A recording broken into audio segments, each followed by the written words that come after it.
Cuando empezamos a trabajar o emprendemos algún negocio, surgen dudas sobre los impuestos que debemos pagar y los mecanismos que tiene el gobierno para recabarlos. Conocer el régimen fiscal que nos corresponde, de acuerdo con las actividades que realizamos, es el primer paso para saber cuáles son nuestras obligaciones como contribuyentes. También es importante saber el significado de conceptos relacionados con los impuestos como deducciones personales, persona física o moral y declaración de impuestos, así como los tiempos, plazos y mecanismos para cumplir con las obligaciones fiscales. Por eso hoy hablaremos de las dudas más comunes sobre el pago de impuestos.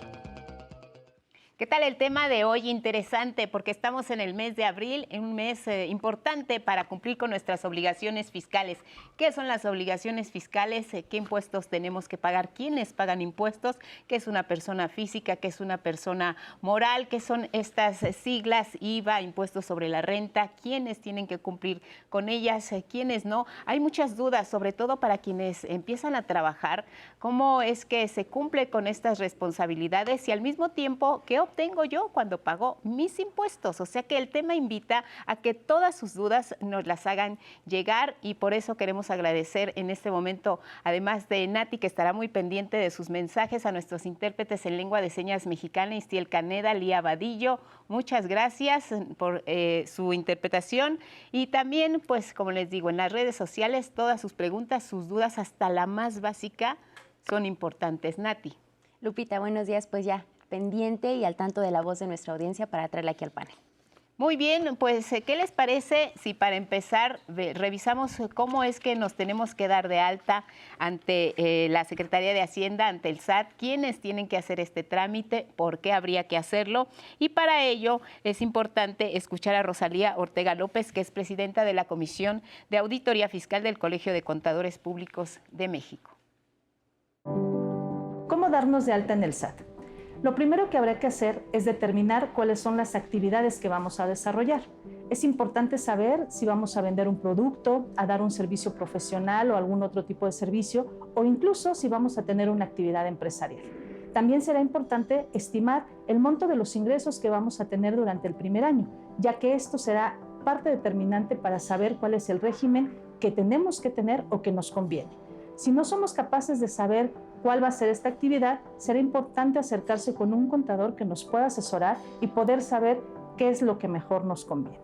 Una vez que hemos establecido este régimen, hay que hacer un preregistro en la página del SAT. Para esto se ingresa en el portal y es muy importante contar con el CURP. Es el dato indispensable para iniciar este preregistro. Si no se tiene, el mismo portal del SAT nos permite generarlo o obtenerlo con los datos generales. En el preregistro, el SAT necesitará cierta información general, nos pedirá que se llene un cuestionario y posteriormente nos genera un folio. Este número de folio nos permitirá posteriormente hacer una cita en las oficinas del SAT. El objetivo de esta cita en las oficinas del SAT es poder generar nuestra firma electrónica, la cual nos va a permitir emitir facturas, entrar al portal del SAT, presentar declaraciones. Una vez que asistamos a las oficinas del SAT, será importante llevar información adicional que nos pide el SAT, como es el caso de una identificación oficial, nuestro comprobante de domicilio. Cuando se ha generado esta firma electrónica, estamos completando nuestro registro y podremos cumplir con nuestras obligaciones en tiempo y forma. Será importante recordar que aquellas personas que se den de alta por sueldos y salarios no necesitan asistir a las oficinas del SAT, pueden hacerlo directamente en el portal. Y si tienen cualquier duda, siempre será importante acercarse a un especialista que los asesore. Pues empezamos a conocer el vocabulario, el lenguaje de lo que significa el pago de impuestos, el cumplimiento de obligaciones, de contribuciones. Y bueno, ¿quiénes van a responder esta mañana todas nuestras dudas, que son muchas y que ya las traemos enlistadas algunas de ellas? Pues me da mucho gusto recibir aquí en el estudio de diálogos a Ahmed Baltasar Rodríguez. Ahmed, ¿cómo estás? Bienvenido, buenos días. Gracias por tu participación. Él es administrador central de declaraciones y pagos del Servicio de Administración Tributaria, el SAT. Y también está con nosotros Juan Ignacio Rivero. ¿Qué tal, Juan Ignacio? Hola. ¿Cómo estás? Muchas gracias. Buenos días. Bienvenido. Encantado Juan de Ignacio estar. es contador público certificado, es vicepresidente de Desarrollo y Capacitación del Colegio de Contadores Públicos de México. Y también nos acompaña esta mañana aquí en el estudio de diálogos Mireya Plácido Hernández. Mireya, bienvenida. ¿Qué tal? ¿Cómo Muchas estás? gracias. Buenos Muy bien. días. Gracias por la invitación. por acompañarnos. Buenos días. Les cuento acerca de Mireya. Ella es contadora pública y profesionista certificada en fiscal, integrante de la Comisión de Desarrollo de Investigación Fiscal del Colegio de Contadores Públicos de México. Gracias por estar esta mañana con nosotros. Creo que las dudas son muchas y las iremos resolviendo, sobre todo empezando por el concepto. ¿Qué son los impuestos? Mira, si me permites señalarlo, son esos pagos obligatorios que como ciudadanos tenemos el deber de efectuar al Estado. Obviamente se puede hacer a través de la federación, las entidades federativas, los municipios, y va en función de la capacidad que tiene cada uno de los contribuyentes, y lo que se busca es que se respete el principio de proporcionalidad y equidad, ¿no? Los impuestos son cambiantes porque obviamente, como lo vemos, la autoridad siempre está buscando mecanismos para una mejor fiscalización y obviamente, bueno, pues hay que atender a las necesidades de esto. Pero básicamente los impuestos que conlleva es un sujeto activo, que es la autoridad, un sujeto pasivo, que es el contribuyente, un hecho imponible, que en este caso es la obtención de los ingresos, porque de ahí deriva el pago de los impuestos, el que haya una tasa y obviamente una determinación de la base. ¿Quiénes tienen que pagar impuestos en nuestro país? Pues todos aquellos mexicanos en principio, residentes en México, que lleven a cabo y que obtengan ingresos, tanto en México como en el extranjero. También aquellos extranjeros que obtengan en México ingresos también están sujetos únicamente respecto de aquellos que tienen fuente de riqueza ubicada en territorio nacional. ¿A partir de qué edades tenemos que cumplir con estas obligaciones? Pues te diría que desde el momento en que tú ya generas un ingreso, ¿no? O sea, no hay una edad definitiva para hacerlo. O sea, no, pareciera que había una reforma ahorita en la que tenemos que registrar a las personas arriba de 18 años, pero la verdad es del día 1 que tú generas un ingreso, o desde el día 1 que tú ya estás comprando algún producto que lleva un IVA, ya estás pagando un impuesto, ¿no?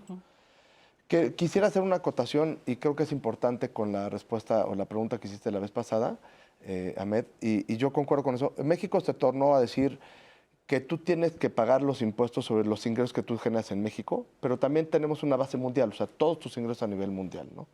Es muy importante porque las personas pensaban que nada más tenía que hacer lo que pasaba en México, pero la verdad, nuestra obligación como mexicanos involucra todo lo que generes a nivel mundial, ¿no? Sobre este punto que comentabas hace un momento, las personas de 18 años ya no tienen o nunca tuvieron la obligación de registrarse, de darse de alta ante el RFC. ¿Qué pasó con esa disposición? No, se quedó como la posibilidad porque sí es una necesidad de que pues, jóvenes que entren a diferentes procesos de capacitación o becas, muy seguramente va a ser necesario que cuenten con ese dato. Con ese dato no les genera obligaciones, pero sí es importante ir incorporando a todos los jóvenes de 18 años a que se integren al padrón. Realmente es súper importante esa parte. ¿Sería ahora voluntario, digamos? ¿Pasa algo si no me registro? ¿Y qué pasa si me registro? Sí es voluntario, tú puedes, incluso como ama de casa, puedes asistir a nuestras oficinas para obtener el RFC, el Registro Federal de Contribuyentes, y como tal no hay una sanción, no hay un castigo si no lo llegaras a hacer. No obstante, si llegas a llevar a cabo una actividad, generar un ingreso sujeto en impuesto, ahí sí ya nace la obligación como tal de inscribirte en el padrón. Correcto. Yo concuerdo con lo que está diciendo Ahmed y creo que es importante este tema, ¿no? Porque hubo mucho sondeo por la sociedad diciendo que si estamos involucrando, claro. Pero la verdadera historia es, o sea, hoy la obligación como tenemos para pagar impuestos, lo que decía Mireya que es básico, es generas ingreso, pagas impuestos. No generas, no pagas, ¿no? O sea, estés o no registrado en el SAT, es importante ese proceso, ¿no? Generas impuestos, pagas ingresos, necesitas tu RFC. Al revés, generas ingresos, pagas impuestos. Exacto, y necesitas tu RFC en ese sentido. Correcto. Quienes no entren en esta serie de obligaciones y derechos no necesitan su RFC. Es correcto. Mira, en general, como lo decía Juan Ignacio, si generas un ingreso independientemente de la edad, porque se supone que después de los 18 años o cuando cumples los 18 años es cuando empiezas a trabajar, te incorporas al campo laboral. Pero el caso más frecuente que se da es el tema de sueldos y salarios, ¿no? El tema de sueldos y salarios, cuando tú te contratas, por excelencia los patrones son los que te dan de alta en el RFC. ¿Por qué? Porque es mucho más fácil para ellos. No necesitas tú ir a la administración y darte de alta, solamente en algunos casos donde el patrón le delega o le deja esa responsabilidad al trabajador, es posible hacerlo, pero mientras no tengas ninguna actividad, ya sea por sueldos o salarios o alguna actividad empresarial o cualquier otro de los diferentes regímenes fiscales que establece la ley, no tendrías la obligación de darte de alta, porque no estás generando un ingreso. ¿Por qué a la mayoría de las personas cuando nos mencionan la palabra impuestos se nos complica la existencia? ¿Por qué lo vemos tan complicado Pues, el de hacer una declaración, en hablar de RFC, en fin? implica un sacrificio en la parte de los ingresos que generas, pues porque tienes la obligación de contribuir a sufragar los gastos del Estado. No obstante, pues tenemos que entender que como sociedad, pues, y Estado se necesitan los recursos para que se puedan brindar los servicios públicos. Entonces, creo que es importante tener siempre claro que el otro lado, la otra parte de los impuestos, que es el principio para sufragar los gastos públicos, que es un elemento muy importante. Si hubiera un impuesto para sufragar gastos específicos, puede ser que pueda ser catalogado en su caso como inconstitucional. No, los impuestos son para sufragar el gasto público, para que el Estado pueda proporcionar los servicios de salud, de caminos, brindar becas, pues cumplir con su objeto. Sí, eso es lo primero que nos cuestionamos, pero también nos dan mucha comezón, ¿no? Y sabes que yo creo que la gente, cada día la gente es más consciente de sus obligaciones, ¿no? Que pasan hoy. Y hoy la verdad estamos en una época sumamente digital, donde es muy fácil rastrear las operaciones de lo que tienen todas las personas, ¿no? Es cierto que muchas personas durante mucho tiempo trataban de evadir sus obligaciones, pero cuando ya se enfrentaban a una revisión o se enfrentaban pues al final del día lo que están haciendo es cometer un delito por no pagar sus debidos impuestos, ¿no? Entonces, te diría que el miedo está provocado por el incumplimiento o enfrentarte a una autoridad que pudiera no estar de acuerdo con lo que tú estás haciendo, ¿no? Entonces, lo mejor que puedes hacer te diría que es como estar con tu pareja, ¿no? Decirle la verdad en todo y cerrar todo, ¿no? ¿No? Sí, Mireya, sí. Sí, mira, el tema de los impuestos, en realidad, como se dice, ¿no? La muerte y los impuestos son inevitables. Y generalmente esa cultura de pagar impuestos es algo que se ha aprendido con el tiempo. Cuando tú recibes un ingreso, tú proyectas ese ingreso para las necesidades propias, futuras que tienes, presentes y futuras. Entonces, cuando ese ingreso se ve mermado por el pago de los impuestos, entonces es ahí donde muchas veces el contribuyente o el ciudadano se ve, pues digamos, renuente, ¿no? Te enojas, te molesta. Sí, claro. Pagar ¿Y sabes impuestos. qué? Sobre todo porque siempre buscando el principio del impuesto. O sea, a ver, ¿por qué contribuyes con el pago de los impuestos? Pues porque necesitas contribuir al gasto público. Oye, ¿y ese gasto público a dónde se distribuye, no? Porque en principio debería distribuirse en salud, en educación, en servicios públicos, en infraestructura. Y cuando la ciudadanía no ve o no llenan sus exigencias, bueno, es ahí cuando realmente, como señalan, pues te causa ámpula pagar impuestos. Estamos en este mes de abril donde hay que cumplir con la obligación de presentar una declaración. ¿Qué es una declaración de impuestos? Pues es el documento mediante el cual el contribuyente calcula y determina pues la suma de todos los ingresos que obtuvo en un periodo, que en este caso es de enero a diciembre, donde algunos regímenes le permite llevar a cabo algunas deducciones y se determina el impuesto a cargo o a favor, o en algunos casos puede llegar a determinarse en ceros, pero es la culminación y la declaración formal de cerrar un ciclo financiero propiamente. Todas las personas que tengamos esta obligación, ¿solo tenemos el mes de abril para cumplir con ella? Sí, lo establece. Bueno, marca el cuarto mes, nada más que en el periodo que en este caso el último día cae en día inhábil y se va a recorrer hasta el día 2 de mayo. Sí, pero en principio tienes hasta el mes de abril para cumplir con esa obligación. Sí, yo creo que un tema importante ahí es, o sea, la fecha fatal y límite es esta fecha que estaba platicando Ahmed. Claro que la puedes presentar después, pero con los debidas actualizaciones y recargos, ¿no? O sea, no lleva, el pagarlo con posterioridad, presentarlo con posterioridad, lleva una cierta responsabilidad financiera para la persona que lo está haciendo con tarde, ¿no?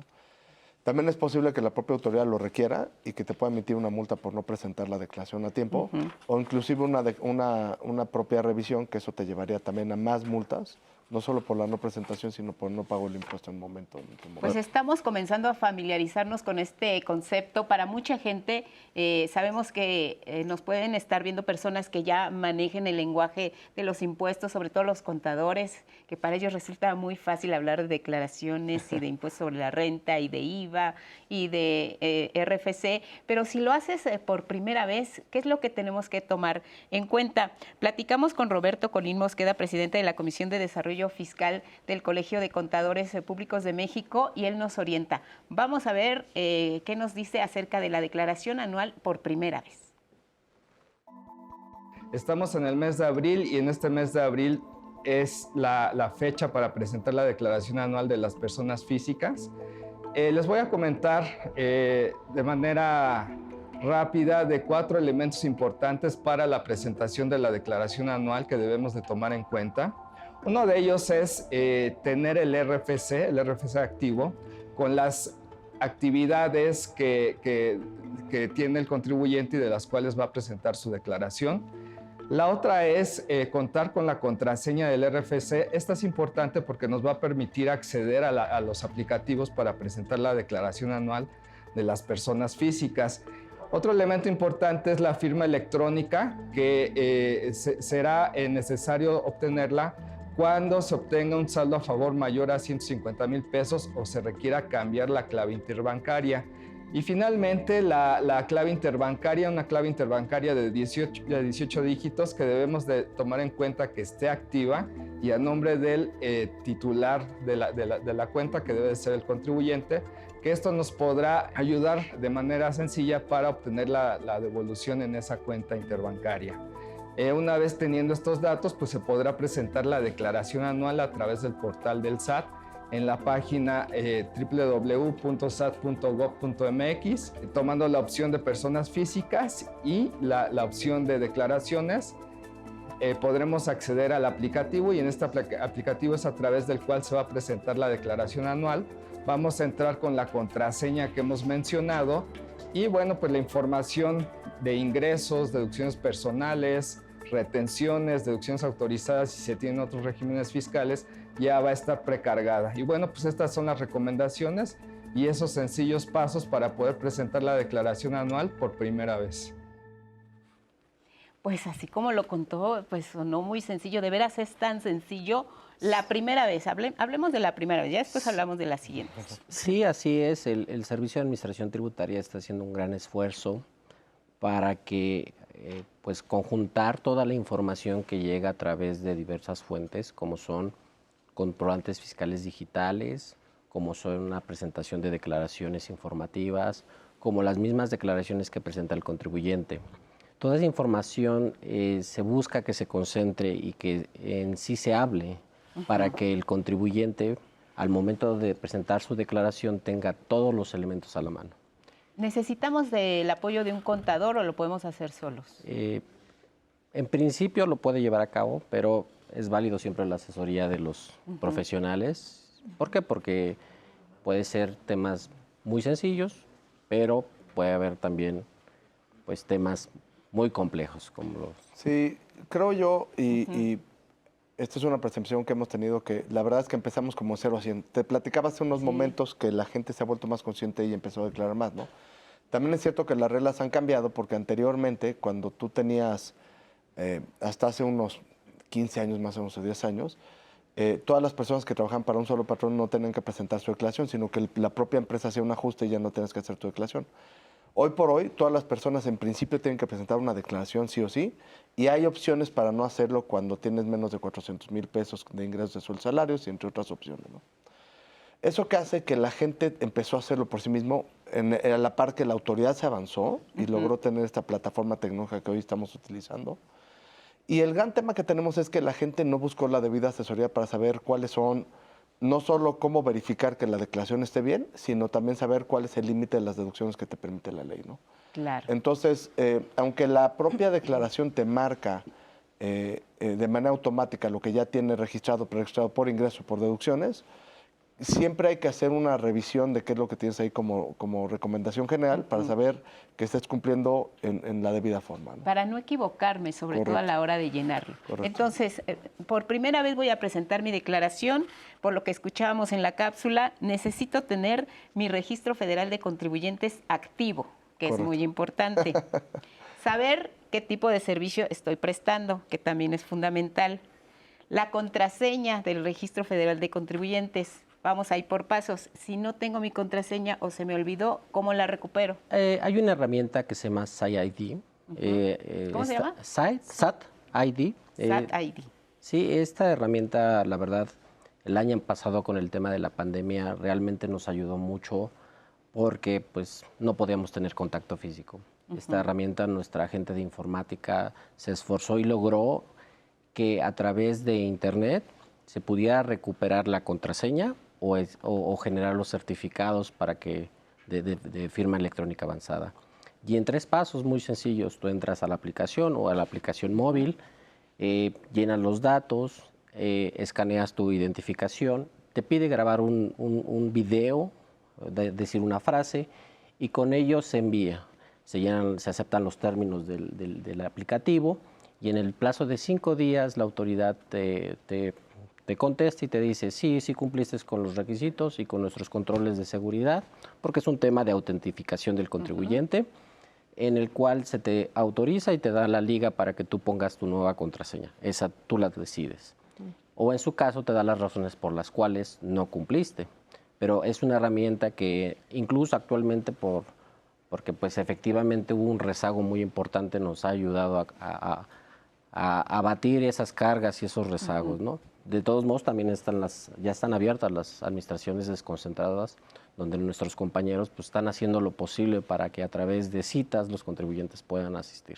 Y ahora que mencionas lo de las citas, que también para mucha gente se ha complicado el obtener una cita, vamos a hablar de ese tema, pero entonces, mi RFC, mi contraseña de mi RFC, la puedo sacar por internet. ¿Qué pasa con la firma electrónica? ¿Es este mismo trámite o ahí sí necesito presencial? La firma electrónica es, pues, ahora realmente una firma electrónica que es mucho más robusta, que implica ya la autentificación, la toma de tu rostro, de datos biométricos. Ahí sí necesito ir a una oficina. Ahí sí es necesario y se hace un proceso interno donde pues toda esa información se guarda, ¿no? Entonces, sí, incluso es jurídicamente esa es una firma que tiene los mismos efectos jurídicos que una firma autógrafa. Entonces, es importante la firma electrónica para muchas personas porque ahí es donde, según entiendo y nos decían en la cápsula, nos depositan un saldo a favor, si es el caso. No, donde se te deposita es en la cuenta bancaria que tú señales. Mi cuenta clave, la clave interbancaria.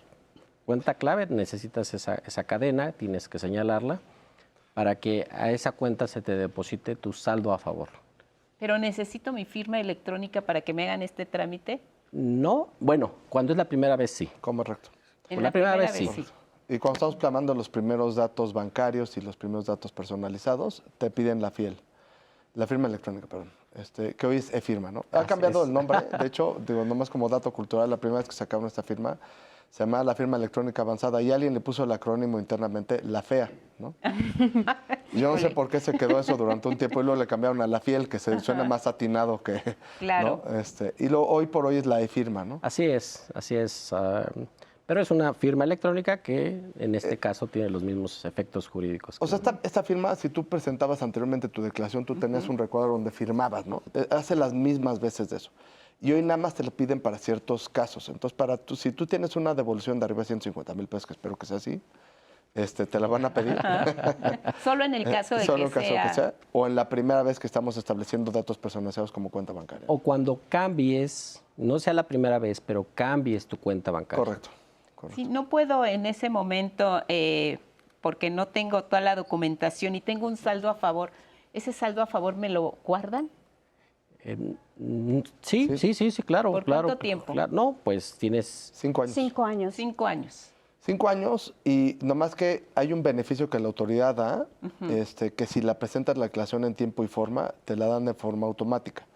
Si no se presenta en tiempo la declaración como es ahorita en abril, tendrás que ir y solicitarla por separado, considerando que la propia autoridad te podría solicitar más datos para poder otorgarte la devolución, ¿no? Sí, pues para saber exactamente qué fue lo que pasó, porque no lo Exacto. hiciste en tiempo y forma. Nati, nos comió el tiempo, pero hay preguntas. Así es, miren, vamos a empezar a darle respuesta a nuestra audiencia. En uno nos dice Santiago Sánchez: en mi constancia de situación fiscal aparezco dado de alta en un régimen y una supuesta actividad que nunca realicé desde hace 9 años. Mi opinión de cumplimiento es negativa y contiene solo información de 5 años anteriores. Mi pregunta es, ¿la regla 2.5.16 de la resolución miscelánea me permite eliminar completamente esas obligaciones hasta por 5 años anteriores? Y de ser cierto, ¿el SAT puede pedirme cuentas por los 4 años restantes que no me ampara esa regla? ¿Quién le ayuda a esta Híjoles, Primero, ¿por qué tenía una situación fiscal distinta? ¿Alguien lo dio de alta, utilizó su RFC de manera incorrecta? No necesariamente, puede ser que, bueno, volvemos a lo mismo, esta transición tecnológica nos ha llevado a que en un principio para dar de alta esas actividades tenías que asistir a lo local, a la administración desconcentrada. Luego entonces, pues en el track pudo haber sido que pues se quedó esa actividad todavía y no se actualizó algún sistema. No se actualizó en el sistema. Perdón, voy a hacer una aclaración. ¿Qué te parece si vamos a la pausa y claro. nos ayudas también a responder la pregunta después del corte? No se vayan.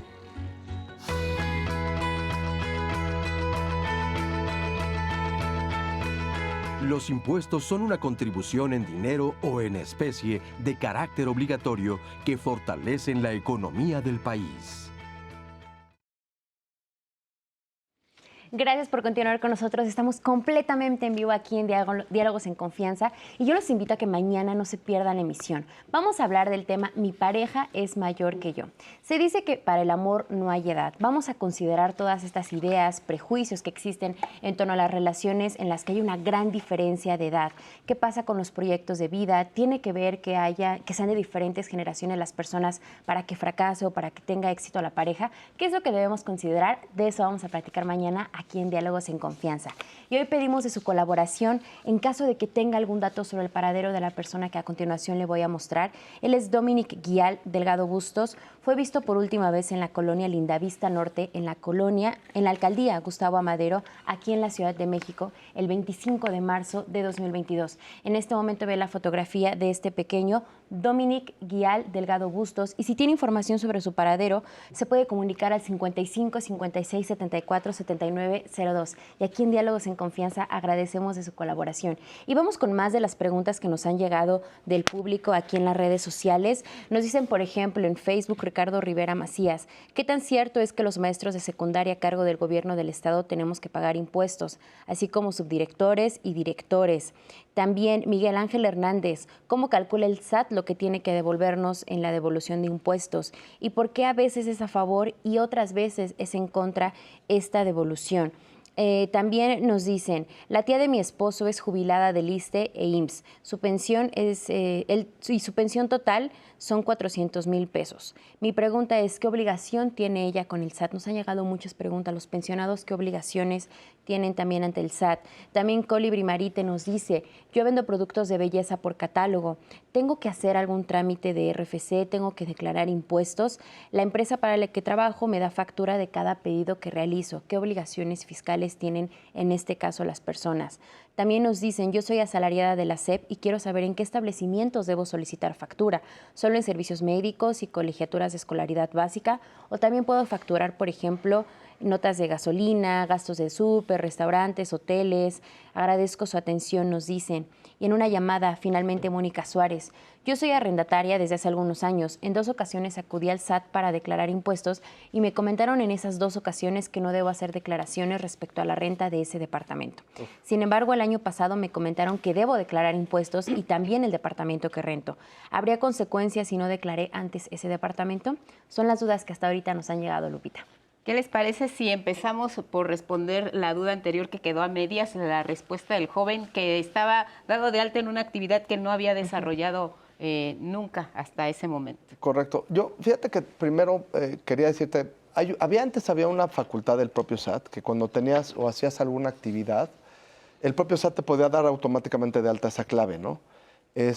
Puede ser que sea un error o no, simplemente para establecer lo que pudo haber tenido alguna situación por ahí, pero hoy por hoy la única forma de poder lograr quitarte eso encima es presentar las declaraciones que tienes anteriormente vencidas, aunque fueran en cero, y automáticamente al término de estos 5 años solicitar la baja de esa clave, ¿no? Es muy importante saber cuando nos damos de alta bajo qué régimen estamos registrados para saber cuáles son nuestras obligaciones fiscales y cuáles serían los beneficios que recibiríamos. Sí, es muy importante porque, mira, hay diferentes tipos de régimen fiscal en la ley y dependiendo de la actividad que realiza te tienes que ubicar en cada uno de ellos.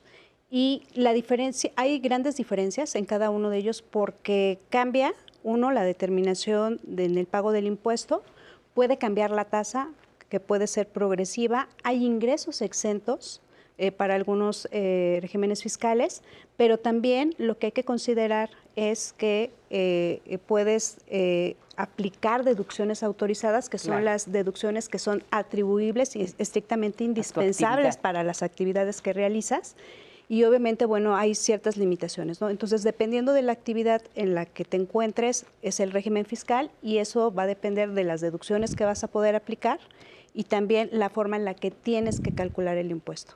Desde cuando hablamos de actividad, ¿qué actividades aparecen ahí?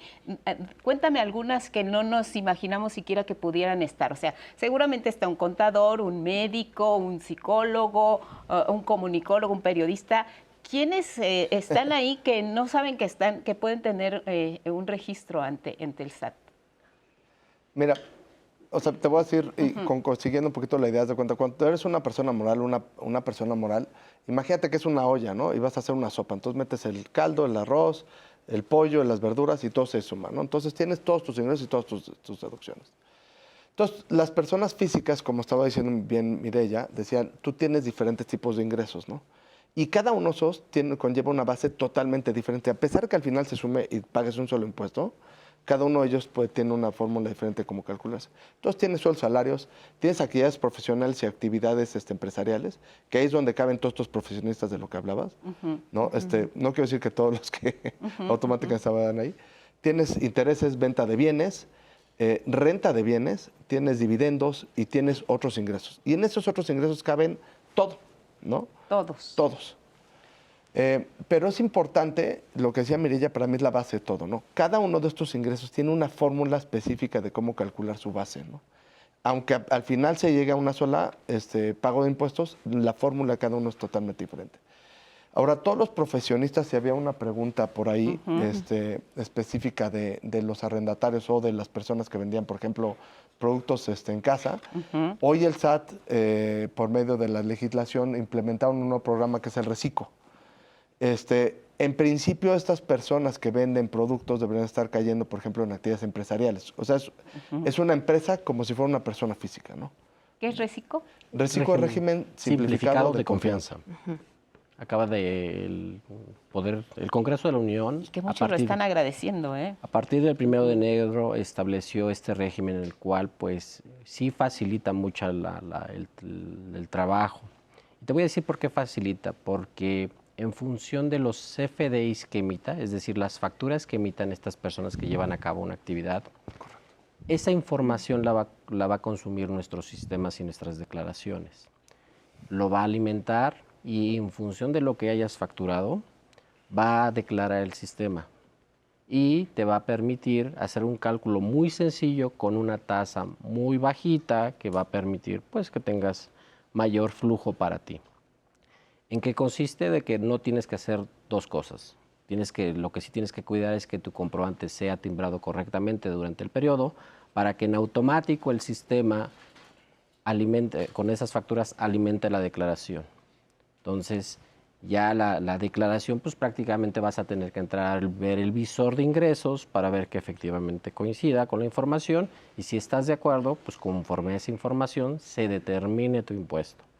La ventaja es que efectivamente tú no tienes que hacer cálculos matemáticos, el sistema ya está programado para que efectivamente se determine el impuesto. ¿Quiénes entran dentro de este régimen simplificado? ¿Qué actividades? Bueno, hay dos líneas que aplican tanto para personas físicas como para personas morales. En el caso de personas físicas son todas aquellas que realizan actividades empresariales, incluyendo todas aquellas del sector primario que son de ganadería, agricultura, pesca, y se incluyen también las que realizan actividades profesionales y las de arrendamiento, ¿no? Siempre y cuando sus ingresos en el ejercicio inmediato anterior no hayan excedido de 3.5 millones de pesos. O bien, si apenas se van a incorporar a este régimen fiscal, que estimen que sus ingresos no van a superar esa cantidad de 3.5 millones. Ayudémosle a esta persona que tenía dudas sobre su pensión jubilada, una pensión de 400,000 pesos. ¿Tiene obligaciones ante el SAT? Sí, sí tiene obligaciones. ¿Cuáles serían? Pues en este caso presentar su declaración anual. En este caso la información que en este caso el IMSS seguramente o el Instituto, el ISSSTE, le va a emitir un comprobante que va a viajar a nuestros sistemas donde va a poner la parte de que efectivamente le pagó, cuánto se le retuvo en su caso, cuál es la parte exenta. Entonces toda esa información viaja a la declaración y en efecto le va a hacer el cálculo. Sí tendría que pues tener un RFC y seguramente pues concluir ese trámite, ¿no? ¿Aplicaría para todas las personas jubiladas en este caso? Jubiladas o pensionadas. O pensionadas. ¿Cómo calcula el SAT la devolución o en su caso lo contrario, que no me devuelvan, sí, al contrario, bueno, que tenga que pagar? Como lo decían, a ver, la declaración es un reporte de ingresos y egresos, ¿sí? Entonces, en principio, dependiendo de si solamente tienes una actividad o diferentes actividades, se va a determinar la base del impuesto y obviamente el impuesto que te corresponde. Si tienes un impuesto a cargo, obviamente hay que pagarlo, ¿no? Si tienes un impuesto a favor, puedes, como decía Juan Ignacio, solicitar la devolución automática o bien, si no presentabas la declaración en tiempo y forma, bueno, pues después apegarte al procedimiento de devolución. Pero básicamente es así como puede resultar impuesto a cargo o impuesto a favor. Ahora, tienes los ingresos que son propios de la actividad, puedes tener deducciones autorizadas que son atribuibles a esa actividad, pero también como persona física puedes llevar a cabo deducciones personales. ¿Cuáles son estas deducciones personales? Bueno, pues las deducciones personales que son gastos propios que están enfocados al tema de salud, al tema de educación, al tema de la adquisición de casa cuando se paga una hipoteca. Tenemos las aportaciones voluntarias al retiro y gastos funerarios, ¿no? Esto es para todas las personas que pagan impuestos. Estas son las deducciones generales. Es correcto. Solamente para personas físicas aplican las deducciones personales. Ahora, salud, a ver, repítenos. Es salud, educación, lo que es gastos médicos. Bueno, lo que pasa es que en salud entran gastos médicos, honorarios hospitalarios. Medicamentos. Entra el tema, medicamentos no. Entra el tema de lo que son inclusive lentes. En el caso de educación está el tema de colegiaturas y el servicio de transporte escolar cuando este es obligatorio, ¿no? Y cuando la escuela lo proporciona. Sí. No, cuando es obligatorio. Gastos funerarios es otro. Sí. Así es. Así es. Entonces, y también hay un límite para que tú puedas deducir este tipo de erogaciones personales. Al día de hoy son 5 UMAS a nivel anual. ¿Qué es una UMA? Una UMA es una unidad de medida actualizada. Antes se tomaba como referente el salario mínimo y ahora se toma como referente la unidad de medida actualizada, que es la UMA. ¿Cuánto vale? Está, yo creo que ahorita, bueno, para 2021 debe estar como en 89.60 y el equivalente de anualizarlo debe estar poco más de 163 aproximadamente, ¿no? Que ese sería el tope.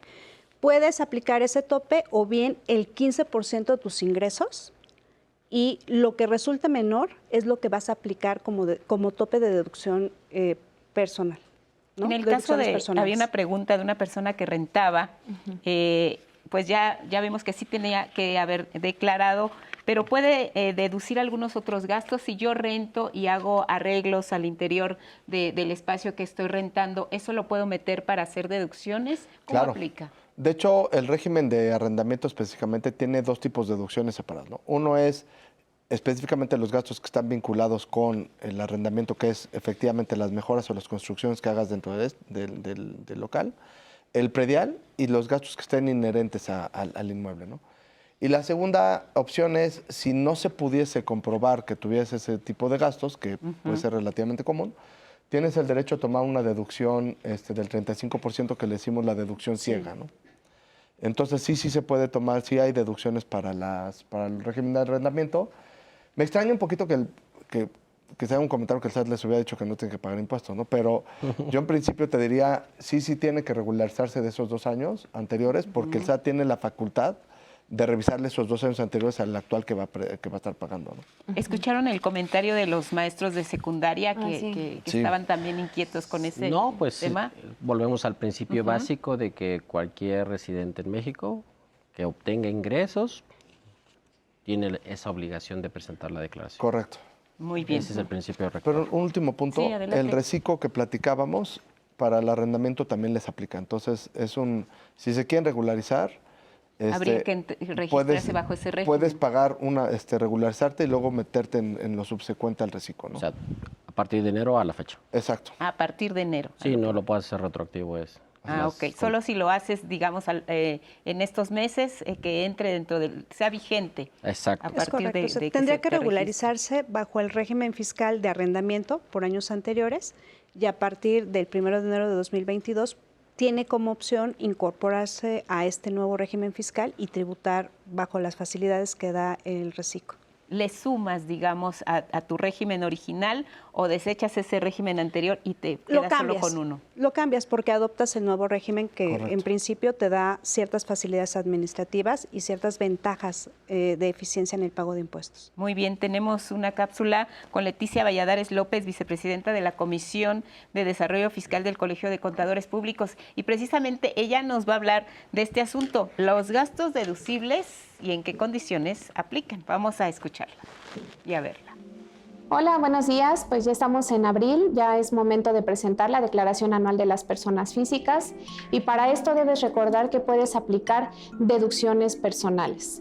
Estas deducciones personales son aquellas realizadas para sí, para su cónyuge, concubinos o ascendientes o descendientes en línea recta.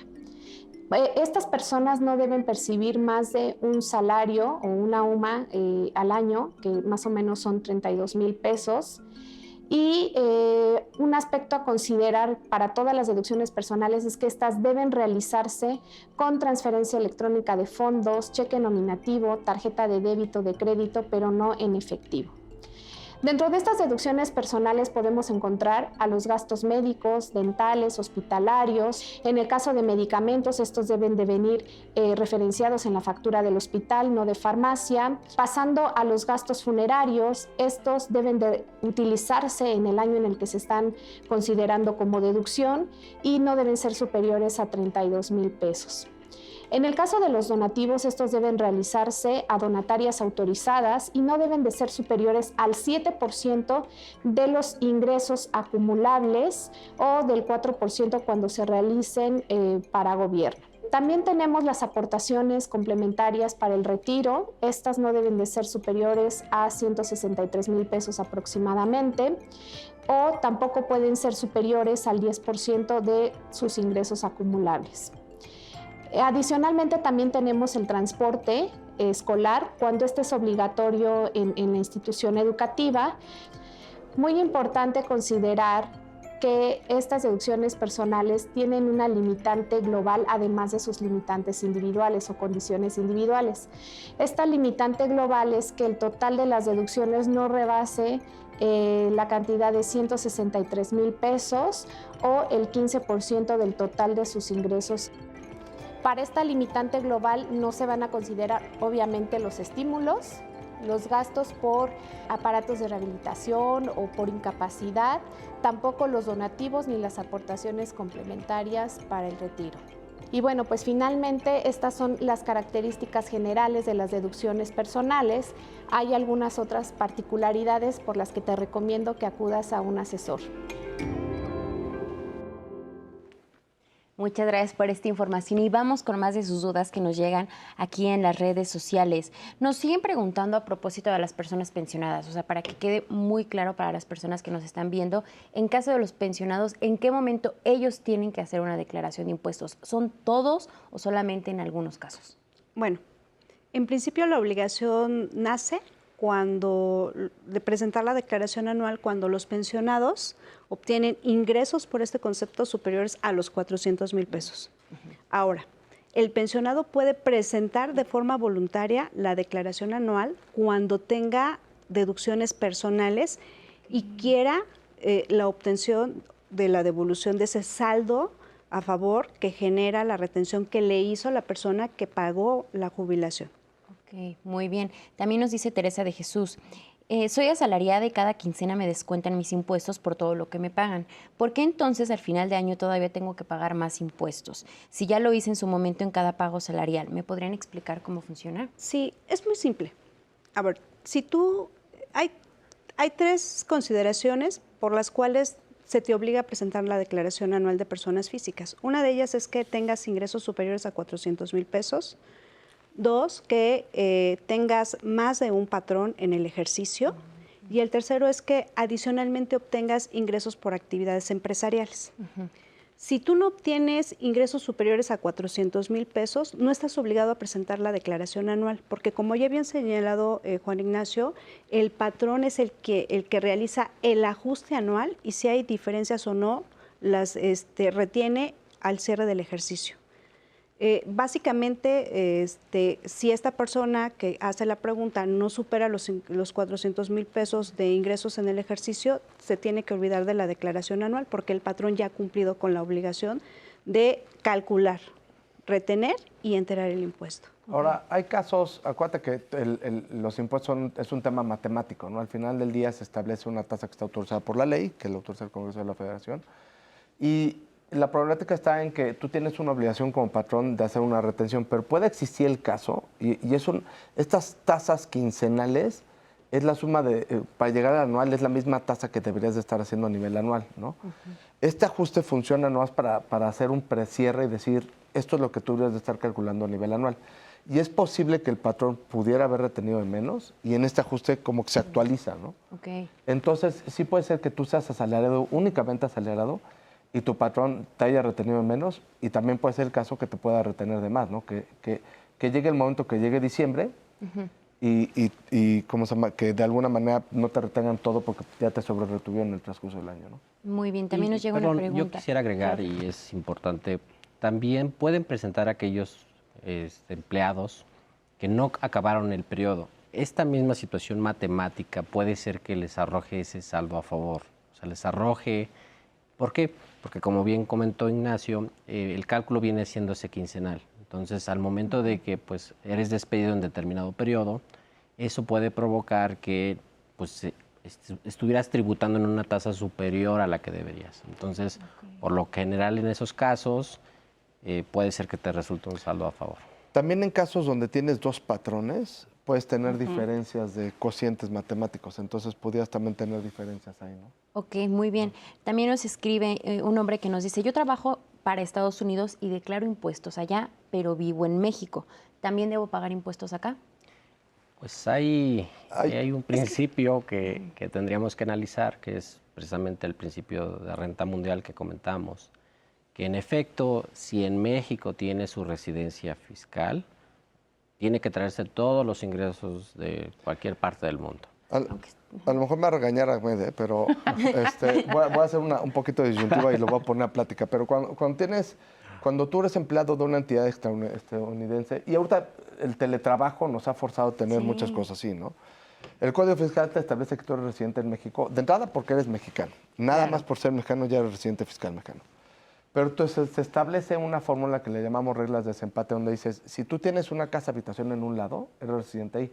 Pero si la tienes en los dos, entonces automáticamente tendrías que entrar en esta regla de desempate, es decir, de dónde estás generando tu ingreso. Si la tuvieras en los dos, claramente, si tu ingreso viene de Estados Unidos, el propio código y el tratado, una similitud con Estados Unidos, te diría, puede ser que tú puedas decir que eres residente en Estados Unidos. Sin embargo, lo que nos está pasando es que muchas personas, por desconocimiento total, dejaron su casa allá, ¿no? Entonces, ya nada más por el hecho que estés viviendo en México, automáticamente, aunque estés ganando Estados Unidos, ya deberías estar pagando tus impuestos aquí. Okay. Entonces, el procedimiento como sucede es, y nuevamente por el desconocimiento, es, se pagan impuestos allá, te lo retienen como si fueras empleado, porque habría que notificarles que no eres un residente estadounidense, sino mexicano. Y lo que haces es que te acreditas los impuestos hasta lo que te permite la ley aquí en México, ¿no? Y ya nomás pagarías la diferencia que te correspondiera, ¿no? Pero es muy importante esa determinación, es una gran pregunta porque está pasando ahorita muchísimo. Inclusive tenemos en nuestra región fronteriza, ¿no? Mucha gente que vive en Estados Unidos y trabaja en México o viceversa, ¿no? En el día a día. Y es importantísimo determinar dónde vives, que no tengas esa doble casa-habitación. Y por casa-habitación quiero referir que es no solo que tengas una propiedad, sino que la rentes, vivas, te permitan vivir ahí.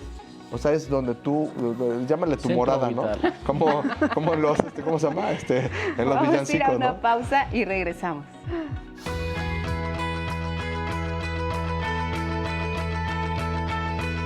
Conoce cuáles son tus obligaciones fiscales dependiendo de las actividades que desarrollas y lleva un control de tu contabilidad. ¿Has escuchado términos como persona física, persona moral o siglas como IVA, ISR, RFC y CFDI y no sabes su significado? No te preocupes, aquí te presentamos un glosario con los términos más comunes cuando se habla de impuestos. RFC, Registro Federal de Contribuyentes. Es una clave que el gobierno utiliza para identificar a las personas físicas y morales que realizan alguna actividad económica en el país. Persona física.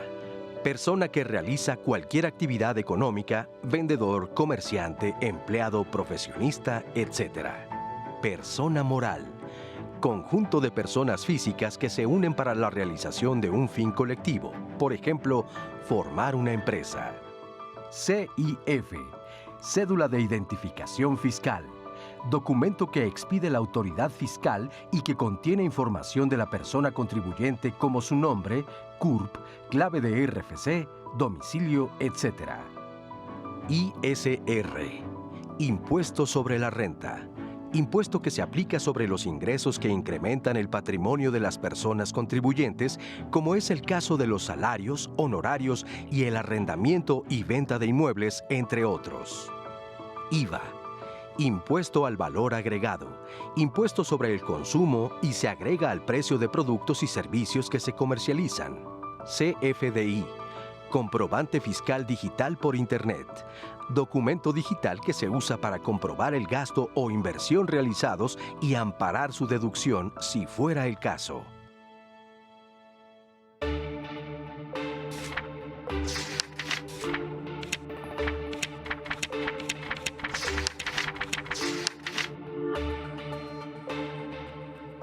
En 1948, la Asamblea Mundial de la Salud estableció que cada 7 de abril sea reconocido como el Día Mundial de la Salud con el propósito de crear conciencia sobre las enfermedades mortales que impactan a la población y la necesidad de crear hábitos saludables en las personas. La realidad es que muchas personas siguen sin tener acceso a una atención sanitaria de calidad e incluso ocurre que quienes viven en condiciones de pobreza muchas veces se ven obligadas a elegir entre la salud y la compra de alimentos. Corroborando lo anterior, en 2017, el informe del Banco Mundial y la Organización Mundial de la Salud reportó que al menos la mitad de la población mundial no tenía acceso a servicios de salud esenciales y señaló que cada año había un gran número de familias viviendo en la pobreza que no podían pagar la atención sanitaria. En los últimos años, las campañas de la Organización Mundial de la Salud han trabajado para fomentar que la sanidad llegue a todos los rincones del planeta, posibilitando que las personas puedan tener atención sanitaria en el seno de su comunidad y que no tengan que desplazarse largas distancias para obtenerla.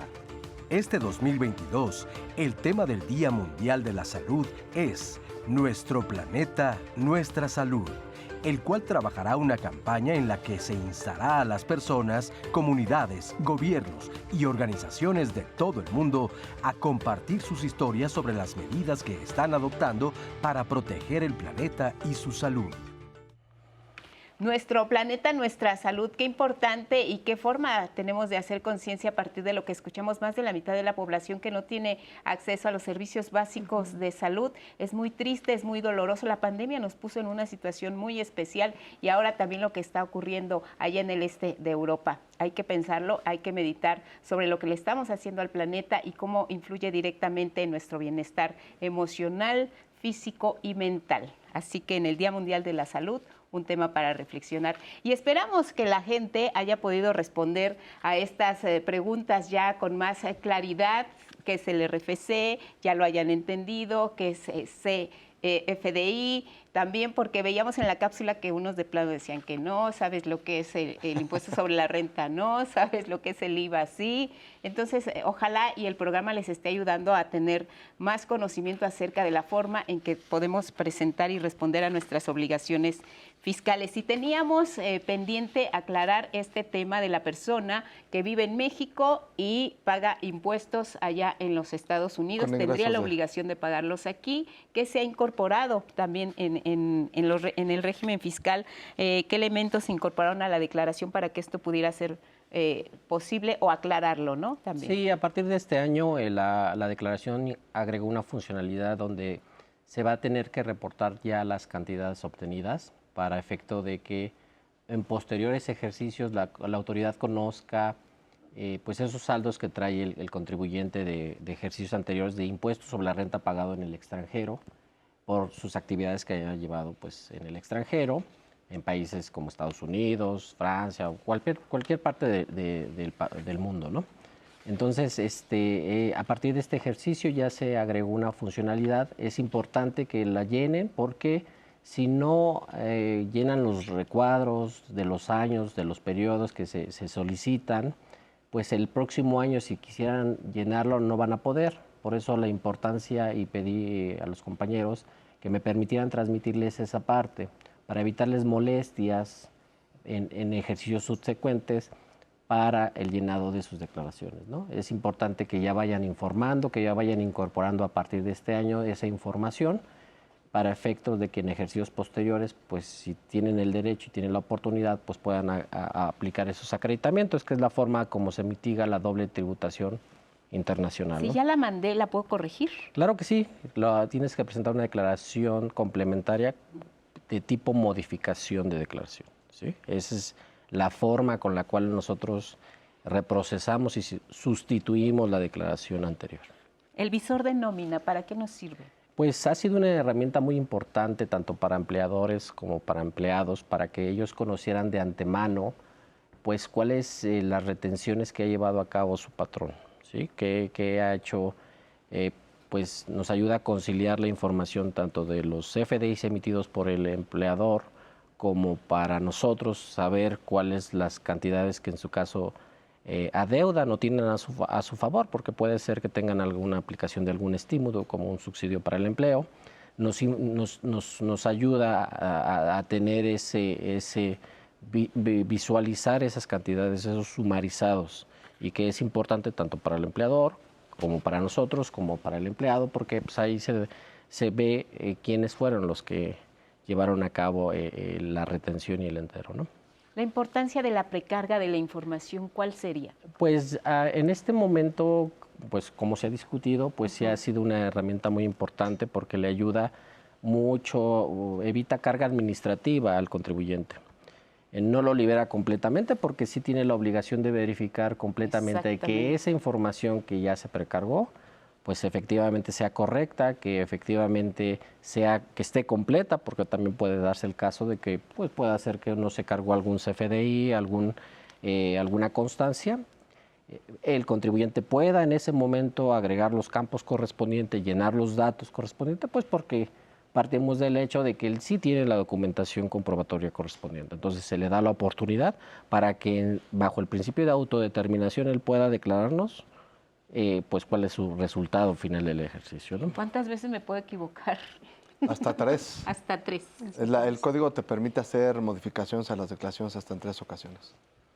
Digo, nunca he visto a alguien que declare más de 4, ¿no? Pero estaría preocupante, ¿no? Pero sí. Pero hasta 3 veces. Es importante siempre contar con la asesoría de un contador porque también persiste, no en todos los casos lo sé, pero siempre hay cierta duda, cierta desconfianza hacia el contador. ¿Se puede alterar por parte de un contador una declaración anual para beneficio de él y en contra nuestra?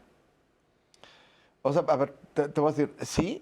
En efecto, y no quiero hablar más que bien de mi profesión. Sí, exacto, sí, pero existe es una inquietud que hay personas que pueden tener. Creo que vale la pena aclararlo. Pero ojo, el hecho de que alguien esté modificando la declaración es porque el titular que está firmando la declaración es quien toma la decisión para hacerlo, ¿no? O sea, sí es cierto que te topas hoy por hoy con personas donde te dicen, a ver, contador, pues no quiero pagar impuestos. Pues, ¿cuál es la única forma, no? Modifica los datos. Pero no es lo que está bien, ¿no? Pero, gracias a Dios, todos los contadores estamos regidos por un código de ética.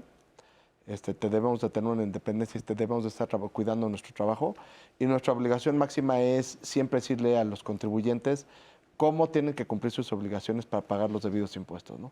Es muy importante esta pregunta y yo creo que es lo que más estamos viendo, porque no hay... los impuestos están diseñados de una forma en la que todos tratemos de pagar similarmente lo mismo, ¿no? Entonces, no hay mucha ciencia de dónde puedes hacerte más que pagar lo que tienes que pagar, ¿no? Nati. También nos preguntan, quedé viuda, mi esposo falleció en 2020. ¿Es posible que yo reclame el saldo a favor de mi esposo? Bueno, pues aquí tendría que llevar a cabo el proceso de sucesión correspondiente y en su caso pues tendrá que presentar la declaración para efecto de que si la autoridad considera que es procedente tal devolución, pues en su caso le dirá lo que conforme a derecho corresponda, ¿no? Muy bien. También nos llega, Irmaya Soto nos dice, si quitaste el negocio por el cual pagabas impuestos, ¿qué es lo que pasa? También aunada esta pregunta y en el mismo sentido nos dicen qué pasa si yo ya no voy a percibir ingresos el resto de mi vida, ya voy a dejar de trabajar, ¿me puedo dar de baja o qué es lo que procede en estos casos? O sea, yo creo que tenemos que seguir sobre la misma base de que si tienes ingresos tienes que pagar un impuesto, ¿no? El no percibir un ingreso quiere decir que ya no vamos a tener ninguna actividad, o sea, pero eso involucra también no tener intereses u otras ganancias de inversiones que tenemos pasivas, ¿no? Exacto. Y es muy importante esta definición porque, Natalia, muchas personas creen que el hecho de tener intereses no tengo que reportarlo, sino todo lo que son ganancias se tienen que reportar, inclusive las que tenemos en inversiones bancarias pasivas, ¿no? De hecho, platicábamos hace ratito del momento en el que esta obligación que tenemos todos de presentar una declaración anual y la opción de no hacerlo con ingresos abajo de 400,000 pesos también involucra los intereses que tenemos de banco, ¿no? Claro. Hoy los bancos tienen una obligación de hacer una retención con base en el capital, no es con base en lo que vas ganando, es una retención un poquito peculiar. Y al final del año, claro que se tiene que hacer una comparación de esa retención contra lo que realmente está pasando, ¿no? Y lo que yo gané. Pero todos los que tengan una ganancia de cualquier tipo deberían de estar pagando un impuesto y por ende presentar una declaración. Ahora importante este punto también, la relación que existe de la banca con el SAT. ¿Cuáles son las obligaciones que tendría la banca para reportar al SAT? Actualmente el banco tiene la obligación de reportar a través de una declaración los depósitos en efectivo realizados a sus cuentavientes, ¿no? Esa información viaja o tendría que viajar para efecto de que la autoridad como parte de esta infraestructura que se está creando, pueda establecer los controles de vigilancia y de fiscalización correspondientes. Sí, es importante establecer que el monto es de 15,000 pesos. Cualquier cantidad superior tendría que reportarse y viajaría a nuestra información. Eso nos ayudaría a hacer cruces para verificar si efectivamente ese ingreso, pues si tiene por su contraparte, que es el comprobante fiscal digital, o sea, la CFDI, va a ayudar a hacer cruces de información y crear modelos de riesgo para determinar posibles evasiones. Es importante tener claro que en esta sociedad tecnológica, pues ya todos tenemos obligaciones de saber qué es lo que estamos haciendo con los demás, ¿no? Entonces, los bancos sí es un auxiliar en entregarnos información, porque así lo establece la ley, y con esa información pues nosotros llevaremos a cabo nuestro mejor trabajo para reducir esa evasión fiscal. Por ejemplo, yo le deposito a Natalia 20,000 pesos, porque ella me los prestó en algún momento dado. ¿Cuál es el curso que sigue esta ruta? Pues el banco tiene la obligación de reportármelo, de que efectivamente esa cantidad ya supera el umbral que se establece y me tendrá que dar los datos correspondientes. Ya esa información de este lado se procesa y pues se harán los cruces correspondientes y se harán pues se mete a modelos de riesgo, ¿sí? Que son los que nos ayuda a trabajar y a atacar toda la brecha de evasión que puede existir, ¿no? Operaciones con recursos de Es importante mencionar, Lupita, el tema, porque esta pregunta que tú has hecho creo que es el día a día de todo, ¿no? Si alguien pagó la cuenta por mí, de repente le tengo que postar, pues si lo estoy poniendo en peligro o le estoy dando un dinero a mi esposa o lo que fuera, ¿no? Hoy por hoy, y lo decía muy bien Mireya al principio de la conversación, tienes que tener un hecho imponible, ¿no? Y nada más tienes que pagar un impuesto sobre los ingresos que tú tienes que hacer. ¿Qué es lo que nos lleva a hacer este tipo de situaciones en que nosotros tenemos que justificar todos los depósitos que tenemos que involucran que no es un ingreso? Es muy importante esto, o sea, quiero establecer que tenemos que justificar los depósitos que nos hicieron que no son ingreso. Pueden ser préstamos, pueden ser una devolución de alguien que yo le presté. O sea, la autoridad no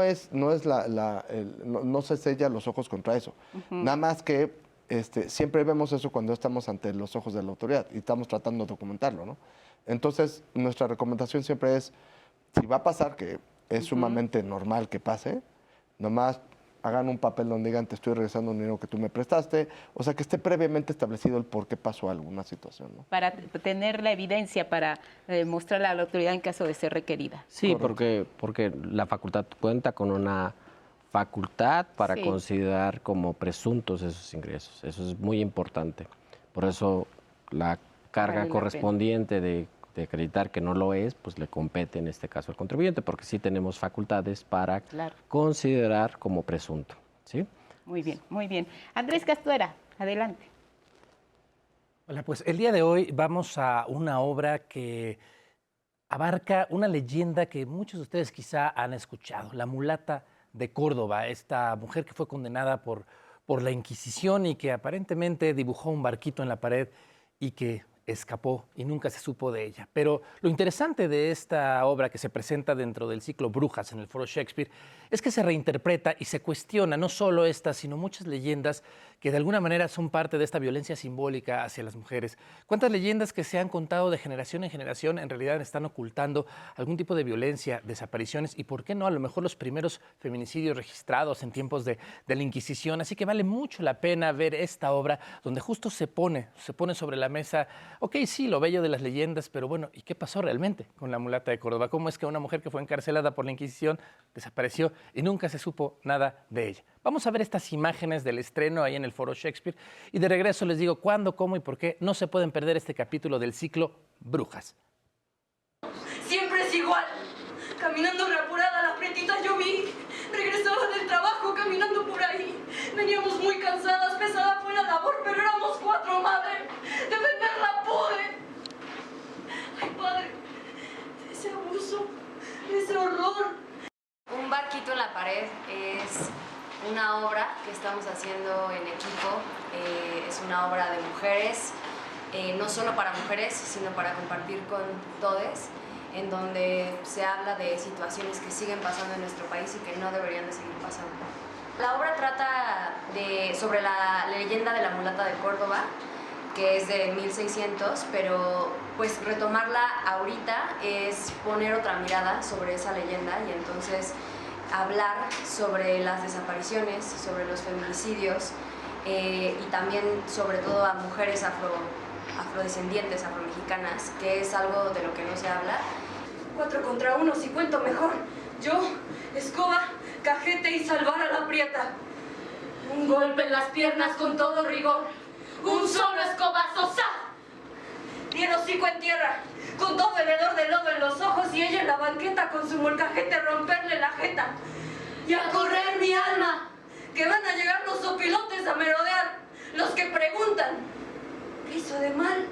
Pobrecito, pobre animal, es por instinto. Él ha de patear, seguir a la presa, aullar, cazar. En Veracruz, la leyenda de hecho narra que ella se encontraba en Córdoba, ¿no? Pero por cuestiones del virreinato de esa época, a ella la llevan con un virrey que estaba en este caso en el puerto de Veracruz, y la leyenda, una de las tantas, dice que se enamora de ella.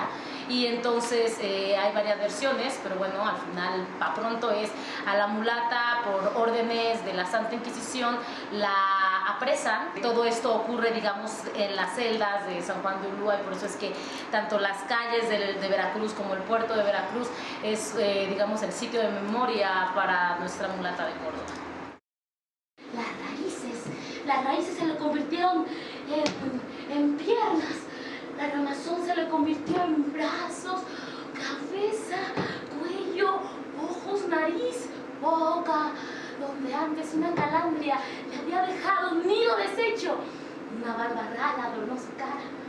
Ay, hasta pudor me da decirle qué pasó con esos otros sitios de su arbolés. Un barquito en la pared es una historia que le hace justicia a las mujeres afromexicanas y a todas las mujeres que han sufrido un feminicidio en los últimos años en nuestro país.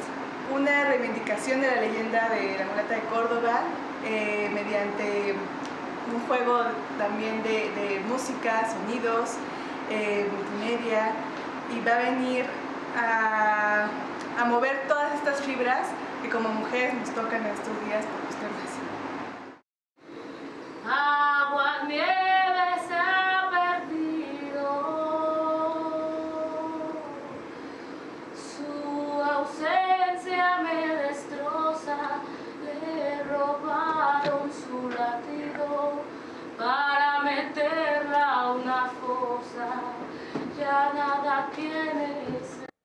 Pues ahí tienen la oportunidad de ver esta nueva versión de la leyenda de la mulata de Córdoba en Un barquito de papel, que solamente tienen la oportunidad de verla este fin de semana, hoy a las 8, el viernes también, el sábado a las 8 de la noche y el domingo a las 6. De hoy al sábado a las 8 y el domingo a las 6 en el Foro Shakespeare, ahí en Zamora número 7, este cierre del ciclo Brujas, que tantas cosas buenas nos ha traído de las mujeres, de las autoras mexicanas. Y aquí nos vemos la próxima semana para hablar de teatro mexicano en Diálogos en Confianza por el 11.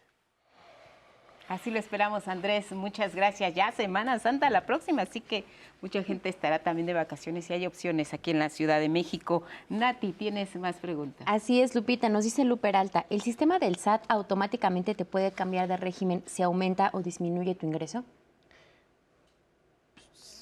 Pues sí, en determinados casos. ¿Sí? O sea, sobre todo, por ejemplo, cuando pasamos esos umbrales, pues en principio sí tiene la posibilidad de ubicarte y pues... Sí, justo ella nos dice, me pasó, yo estaba como RIF y después revisé y me pusieron como actividad empresarial. En ese caso sí puede suceder. También nos llegan muchas preguntas de cuánto dura la firma, en caso de que ya no esté vigente, cómo la puedo renovar, dónde puedo tramitar una constancia de situación fiscal, y también para toda la audiencia que nos está viendo, si quieren aprender más, si quieren ser capaces de poder tener una educación financiera y por supuesto también tributaria adecuada, ¿a dónde pueden encontrar cursos en línea y orientación? Sí, el SAT se ha esforzado porque a través de las redes sociales prepare tutoriales, prepare documentales, preguntas, guías, publica en la página de internet del SAT, pues hay una gama de materiales didácticos que permiten en este caso conocer a detalle cómo se debe de llenar una declaración, ¿sí? Y acercarse a nuestras administraciones desconcentradas también es importante porque pues hay en particular se le podrá dar una asesoría completa. De acuerdo. Las citas es un problema. ¿Qué pasa ahí? Bueno, pues obviamente en estos tiempos todo el mundo quiere presentar su declaración anual para obtener su devolución, entonces pues obviamente se colapsa, ¿no? Entonces, pues sí, les pedimos paciencia, se abren todos los días citas para que efectivamente la gente pueda asistir. Si no, vuelvo a lo mismo, está la herramienta SciID, que nos ha ayudado a mitigar este tipo de contingencias. Gracias a todos, gracias en casa, gracias Nati. Gracias, Lupita. Gracias a nuestros intérpretes.